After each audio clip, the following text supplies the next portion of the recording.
ang pagdating po ng ating re-electionistang senador. Itagaw mo sa bato, Senator Ronald De La Rosa. Ang susunod ko pong ipakikilala sa inyo, mga Manileño, ay naging administrador po and Chief Executive Officer ng Cagayan Economic Zone Authority.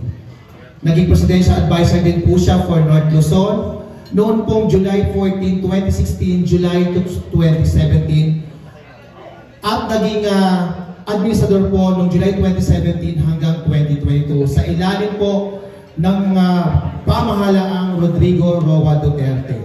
Siya po ang kasalukuyan pong ama ng Vice Governor ng Pangasinan na si Governor Mark Lambino. Mga Manileño, ang ating pangalawang senador, palakpakan po natin, Attorney Senator Raul Lambino.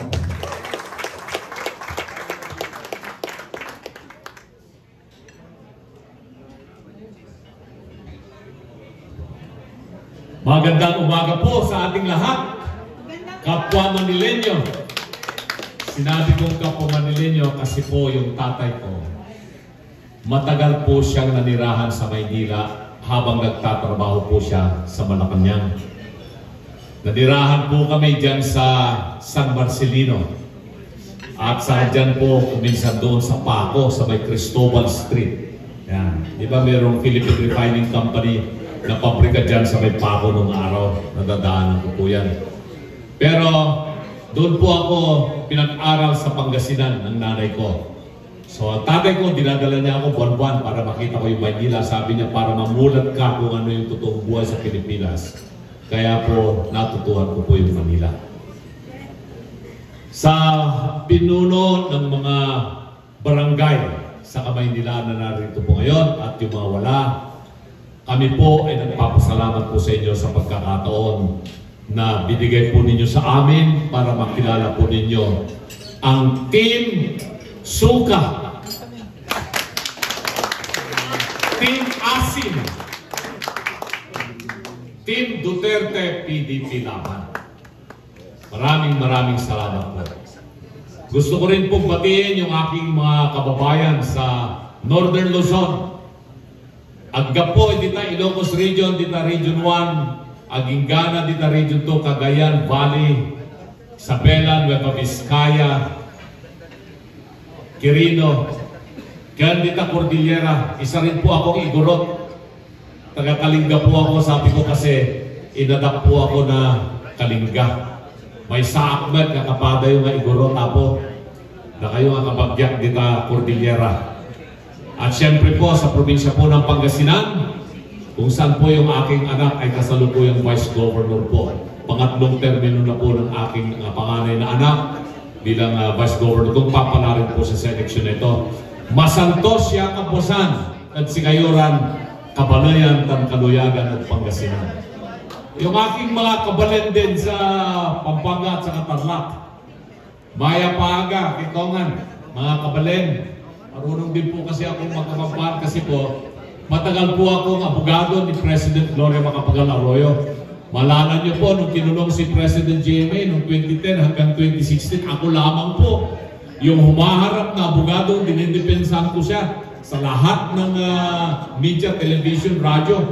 Nainis na nga po sa akin ang Malacanang ngayon. Sabi nila hindi naman abogado yan si Lambino, doktor na yata, bakit niya alam yung sakit ni Gloria? Pero ganun po talaga yung abogado, marami pong dapat na malaman. Hindi lamang po yung pinag-aralan naming batas ang dapat mong pag-aralan, lahat po ng aspeto ng buhay. Para pagdating po sa argumento sa korte, masasabi mo kung ano yung tama. Patiin ko rin po yung aking mga kaibigan sa Bicol. Marayaga. Marayaga, yan. Maraming mga Bicolano rito. At yung mga kapwa nating Bisaya, yung Butag, sa Kinuntanan. Yan. Doon sa Waray, Maupay. Maupayaga. Sa mga Hiligay nun, ito sa Atty. Ilonggo. Maing-aga. Sa ating mga kaibigan sa Muslim, Assalamualaikum. Yan. Siyempre yung mga kapwa ko Espanyol. Diyan sa Zamboanga. Buen dia. Buenas mañanas. Yan. So magandang umaga po sa ating lahat, mga kababayan, mga minamahal na mga kapitan po ng barangay ng Maynila. Isa po akong abogado, matagal po akong nagturo sa College of Law. Kaya sinabi ni Atty. Bunto kanina, yung aking kaso na sinampa sa Supreme Court, Lambino versus Comelec, ako po yung nagsampa dyan. Kung paano baguhin ang saligang batas. Inargue po yan sa Supreme Court, hindi po lahat ng abogado ay napagbibigyan o nagkakaroon ng tsansa na makapagdulog ng petisyon sa Supreme Court at ikaw ay tawagin para idepensa mo ang iyong petisyon. Ilang beses ko pong ginawa po yan sa Supreme Court. Dito sa kasong Lambino versus Comelec, ito po yung pinakamakapal na kaso sa kasaysayan ng legal na usapin sa Pilipinas. Pinag-aaralan po yan ng lahat ng mga estudyante na kumukuha ng batas dito sa Pilipinas. Ako po yun. Pero ngayon, medyo retirado na po akong abogado, sabihin ko. Kasi may dalawa na akong anak na abogada, may manugang akong abogada, at meron din akong manugang na abogado. So, 5 na kami na abogado sa pamilya, sila na lang ang magpatuloy ng law practice. At ako naman po ay isa na lamang pong hamak na magsasaka sa Pangasinan. Alam po yan ng mga nakabisita sa aking simpleng bakahan at sakahan sa Pangasinan. Meron po akong inaalagang mga baka, kaya ang tawag po nila sa akin, ay si Kabaka Raul yan. At kung gusto po ninyong makita yung aking bakahan kahit na sa Facebook, i-follow niyo po yung aking Facebook account, Raul Lambino, close open parenthesis, Kabaka. Tapos may picture po ako doon. Gwapo pa ako noon, 15 years ago. Yan po. At meron pa akong mahigit na 100 bakang inaalagaan. 100, ha? Pero yung mahigit 1,000. Mahigit 1,000 po ang baka. At nagtatanim po ako ng palay, ng mais, para may maipakain ako sa mga baka. Nagtatanim ako ng napir, kung ano ng mga matataas na uri ng damo, may maipakain sa baka. Mahigit 100 pamilyang Pangasinan ang natutulungan po natin dahil sa pagsasaka, dahil sa agrikultura. Kaya yan po yung aking passion for the past 7 years.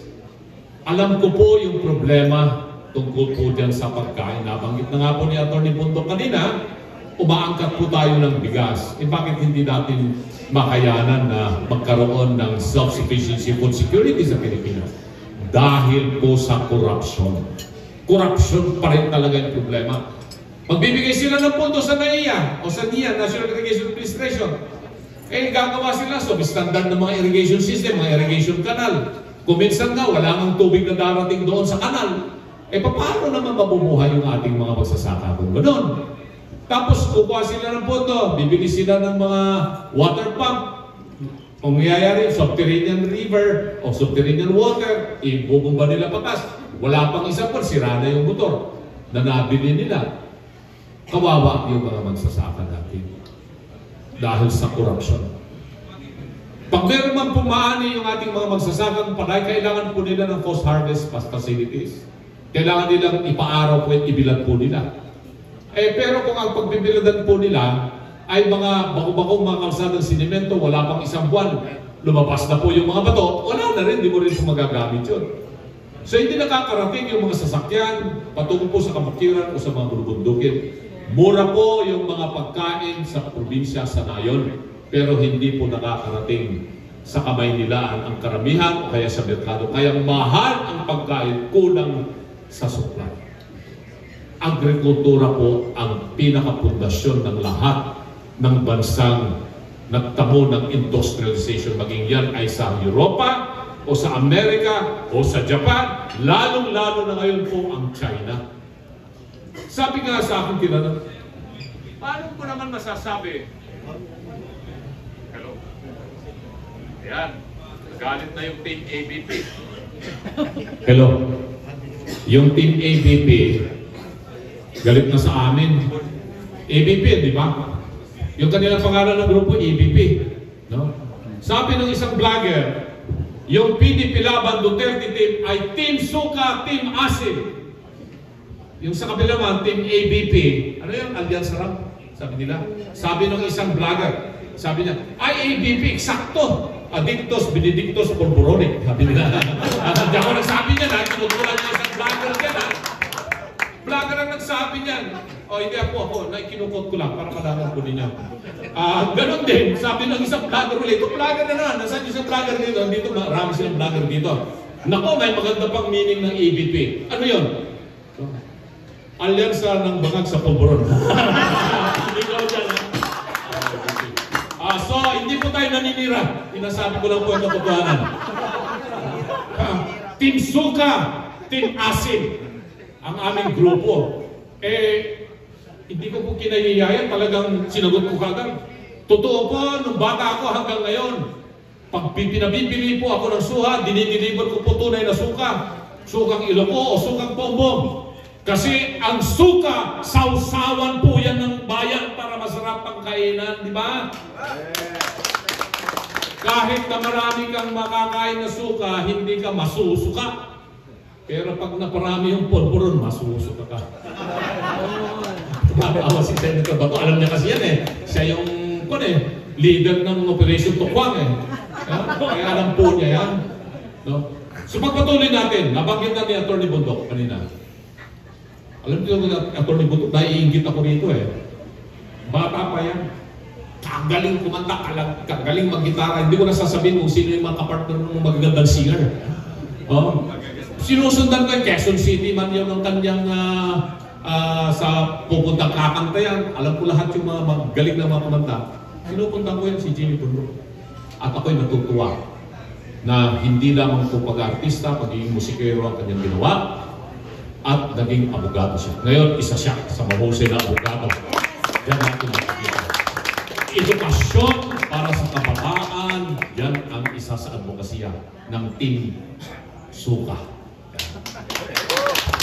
Nabanggit na rin po niya yung presyo. Kasi anong mataas sa pilihin, hindi po ba? Hindi na po kaya ng ordinaryong Pilipino. 70 million ang Pilipino nakakaranas ng gutom araw-araw. Hindi po lahat nakakain ng 3 beses ng araw. Kung makain man yan ng 2 beses ng araw, okay na yun sa kanila. Ang problema pa, hanggang kanin na lamang at saka asin at suka yung kanilang kinakain. Kaya huwag nilang maliitin yung suka, sabi namin, kasi importante yan sa atin, sa mga Pilipino. Magkano ba yung presyo ng isang tasang kanin ngayon? 20 pesos, hindi ba? Pinakamura na yun. 20 pesos yung isang tasang kanin na yun. Tapos sasabihin nila, kaya namin ibaba yung presyo ng bigas ng 20 pesos.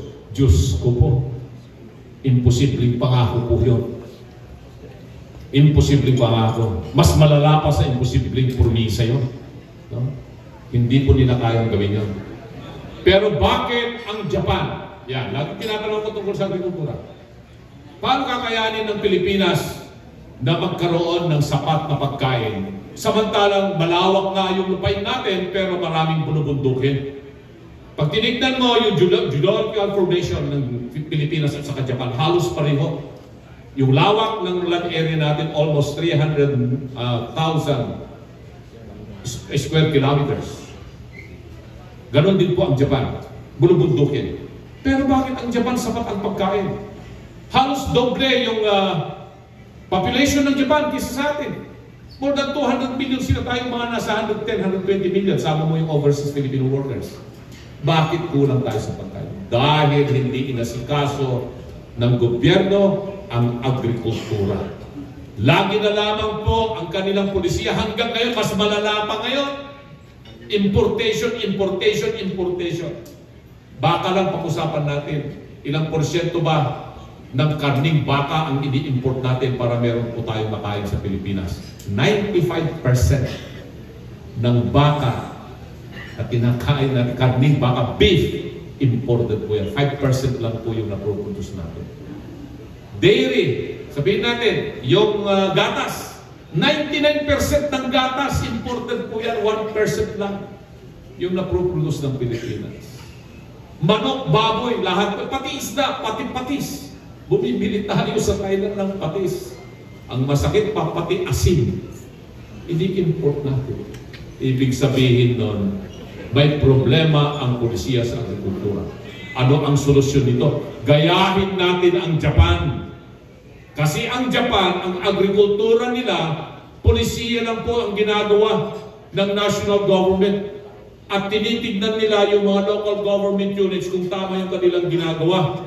Ganun din po dapat ibigay na po natin ang principal obligation sa pag-aasikaso sa agrikultura sa local government units. Pero dapat mahigpit ang national government na ipatupad yung mga programa at polisiya ng national government. Pero mo ngayon, animal dispersal, kamo na lang. Magbibigay ka ng baka, baboy, manok, kambing sa mga magsasaka at sa kanayunan. Dapat ang bibili pa, national government, Department of Agriculture. Bibili sila ng baka, 20,000, 25,000 ang isa, pero doon sa resibo nila, 60,000. Tapos pamimigay mo yon sa magsasaka, ang late-late na baka. Sasabihin ng magsasaka, hindi ko naman mapapalaki yan. After 2 months, sasabihin ng magsasaka, nagkasakit yung baka, kaya hinatay na lang. Hindi nagkakaroon ng tunay na dispersal para matulungan ang magsasaka. Ganon din po yung mga nagtatanim ng palay. Kulang sa patubig, kulang sa abono, kulang sa suporta sa pinansyal. Lahat kulang dahil ang gusto ng mga nakaupo at namumuno, lalong-lalo na ngayon, mag-import na lang tayo ng mag-import, mag-import na lang tayo ng mag-import, pati mga makinarya, import na lang. Dahil, alam nyo na, kung may importation, madaling magkaroon ng mga bintahan, may ahente, pag may ahente, may komisyon, at siyempre overprice yung mga binibili natin sa ibang bansa. Kakayanin pa ba natin magpatuloy tayo ng gano'n? Hindi po. Kaya ito pong Team Suka, Team Asin, andito po kami. Sinabi na ni Atty. Bundok kanina, yung abogado, sasabihin ko po sa inyo, yung agrikultura ang aking paunahing adhikain, yan din po ang isusunod ng PDP lamang ng Team Suka. Mamaya na yung security, di-discuss na po yan ni General Bato. Yung investment, kaya na po yan ng ating mga, yan si Atty. Hindok, ang galing po niyan. Nag-iisang Ilonggo, nag-iisang Bisaya, nakasama sa Team Suka, Team Asin. So maraming mga Bisaya dito, hindi ba? Sino mga Bisaya dito? Itaas po ninyo. Yan. So hindi na po ako magtatagal, mga kabaka, mga kaibigan, at mga nirerespetong mga pinuno po ng barangay dito po sa Maynila. Marami pa pong pagkakataon na magkasama-sama po tayo. Iisa lamang po yung pangako ko po sa inyo at sa sambayan ng Pilipino. Number 34, lambino ang inyong lambing sa Senado. Magsiserbisyong totoo dahil tayo ay may puso para sa Pilipino. Mabuhay po tayo at maraming salamat. Maraming pong salamat, Senator Atty.